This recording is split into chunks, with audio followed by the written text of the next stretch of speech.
What we learned from this debate is how not to do damage control. During the discussion, Alex wanted to challenge me on my second premise about human exceptionalism, veganism, human rights. So my first premise was atheism leads to moral nihilism undermines human rights, therefore atheism undermines human rights. Now Alex, his view was very wishy-washy. It was very hard to pin down what his actual view was. But anyway, what he tried to do is challenge my second premise. Now when he tried to challenge it, he actually challenged it in a way that he was actually arguing for it without realizing what he was actually doing. So my second premise was about human exceptionalism. Now he tried to deny that animals have moral agency. In fact, he found it quite funny, and you could see by his tone that he in a mocking way, he thought the idea that animals have moral agency is ridiculous. But then when I tried to push him on this, he realized he screwed up a little bit, so he tried to make his language more vague. And then I tried to press him on this and say, are you saying they have moral agency? And then he was just trying to be more vague and saying, not taking the position of yes or no. And that's a clever thing to do, especially if you don't know what you're doing. But then he made the additional mistake of then being more certain and saying animals don't have moral agency. And then I pointed out they actually do have moral agency according to your own standard. Now, if that's not embarrassing in a debate, I don't know what is. And if anybody should be arguing for moral agency of non-human animals, it should be a vegan rather than a meat eater. This doesn't make any sense to me.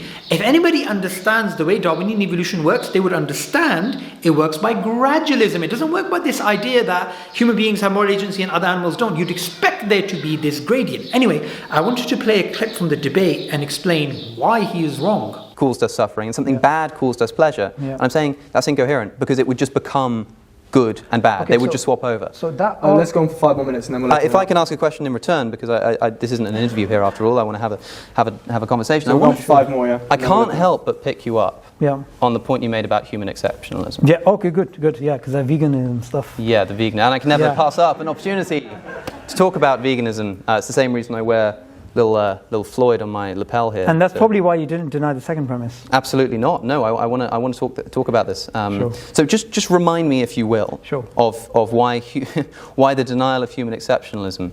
So you deny human exceptionalism?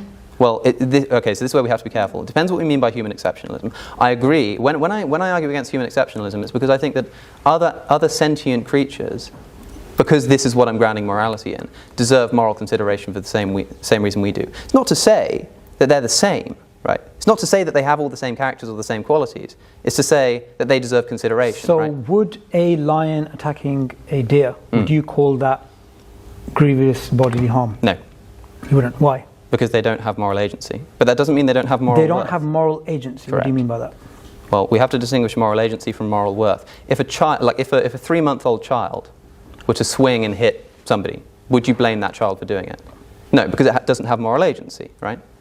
But it doesn't mean it doesn't have moral worth. If I tried to hit that child, you'd probably be quite annoyed at me. Right. So doesn't- it are you doesn't- saying animals don't have moral agency? I'm saying they don't have moral agency, or other animals, certain animals. Some let's say. animals, because some of the great apes potentially have some kind of Yeah, I capacity mean, they like for torturing for and moral beating each other agency, up. whatever it may be. They but have we, that, right? We don't know for sure. So those particular scenarios in which you admit they do have moral agency. Well, I don't admit that they do. I'm saying that. Okay, you think they do? No, I'm saying we observe altruistic behaviour, but we have no reason Okay, fine. to really believe one way or the other. Would you What I am saying is this. Would you agree with me on this point at least? You say, it seems somehow incoherent for me to not judge the lion eating the gazelle, but I'm saying, well, the lion does not have moral agency, but it does have moral worth, so we can extend moral worth to sentient creatures, even while accepting that there are kind of categorical differences between humans and other animals. Is that consistent? No. Why not? Because you're assuming that it doesn't have moral agency. Would you say that a lion has moral agency? Yes. Has moral agency? Yeah. As in has the capacity to make moral decisions and be judged for those moral decisions? No, not judged. See, this is not judged, but in terms of making moral decisions. So you think the lions can make moral decisions? I think animals do have a capacity for morality. As in they can make moral decisions? Yeah, they can make cruel decisions and good decisions. So lions can do right and wrong actions, morally Yeah, they speaking. can do some actions which are better than others. Well, this may be but better by what standard? By less suffering, your own standard. Okay, well, I guess, look, I don't want to spend too much time on this. Alex, this is not the way you actually debate. You don't debate by doing an own goal and celebrating. Okay, so let me just explain what an academic actually says about moral agency in non-human animals. Paul Shapiro says this in his paper. It would be naive to assert that other animals are moral agents in the same sense in which most adult humans are.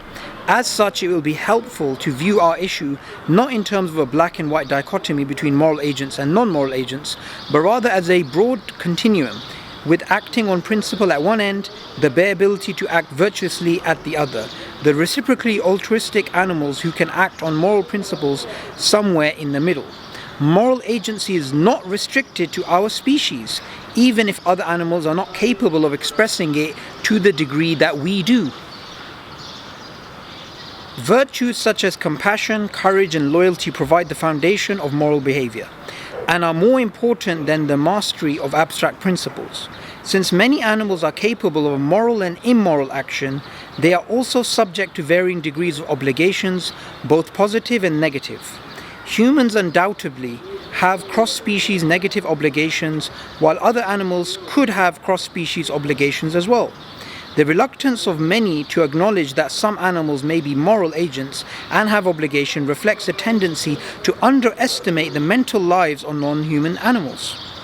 However, available empirical evidence for animal morality strongly suggests that being human is not a necessary condition for being humane. So no, animals do actually have moral agency, and they do have moral agency according to your own standard. And the funny thing is, Alex brought up this issue, and then when he realized he screwed up, he tried to actually change the topic.